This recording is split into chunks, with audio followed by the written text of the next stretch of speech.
আমাদের উদ্যোগটা দেখেছেন, আমরা ছাত্র সমাজ, আমরা ছিলাম দেশকে স্বাধীন করার জন্য। দেশ যেহেতু স্বাধীন হয়েছে, এখন দেশকে আমাদের দরকার সংস্কার, যতটুকু দরকার এখন দরকার পরিষ্কার। যে আরে আমি একটা বার্তা সবসময় দিয়ে থাকি যে ছাত্ররা কখনো অরাজকতা করতে পারে না, বিশৃঙ্খলা করতে পারে না, ভাঙচুর করতে পারে না। যারা করেছে তারা হচ্ছে অবশ্যই সন্ত্রাসী দল।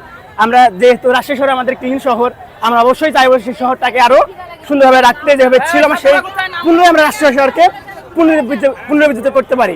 এটাই আমাদের মূল লক্ষ্য, যেন রাজশাহী শহরে কোনো ধরনের বিশৃঙ্খলা বা এই অ্যাটলিস্ট যে সাধারণ জনগণ তারা যেন সবসময় শান্তিতে বসবাস করতে পারে, আমরা এটাই আমাদের কাম্য। কর্মসূচি মেনলি আমাদের যেটা স্লোগান দিয়ে আমরা বের হয়েছি সেটা হলো হয়ে গেছে সংস্কার, এবার হবে পরিষ্কার। আমরা এই যে দীর্ঘদিন 16 তারিখ থেকে কন্টিনিউ আমি বরেন্দ্র ইউনিভার্সিটির বিবিএ ডিপার্টমেন্টের শিক্ষার্থী, তো আমরা কিন্তু 16 তারিখ থেকে কন্টিনিউ একদম আন্দোলনে একদম উপস্থিত ছিলাম।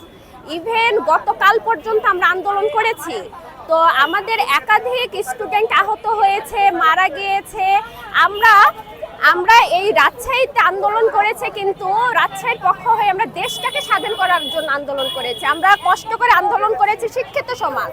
আমরা প্রত্যেকে হাতে একটা ঝাড়ু, বেলচা, যে যেখান থেকে পারছি ফ্রেন্ড সার্কেল আবার কালেক্ট করে তোমরা চলে এসো, রাজশাহী পরিষ্কার করো। আমাদের সুন্দর রাজশাহী, আমাদের এই ভাঙাচোরা রাজশাহী না, আমাদের সুন্দর রাজশাহীকে আবার সুন্দর করে সাজাতে হবে। এইটাই হলো আজকের আমাদের উদ্দেশ্য।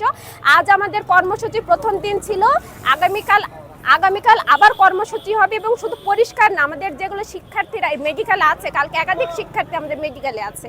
আমাদের এখন কাজ যারা মারা গেছে তাদের ফ্যামিলির পাশে দাঁড়ানো, তাদেরকে প্রশাসনের কাছে নিয়ে আসা।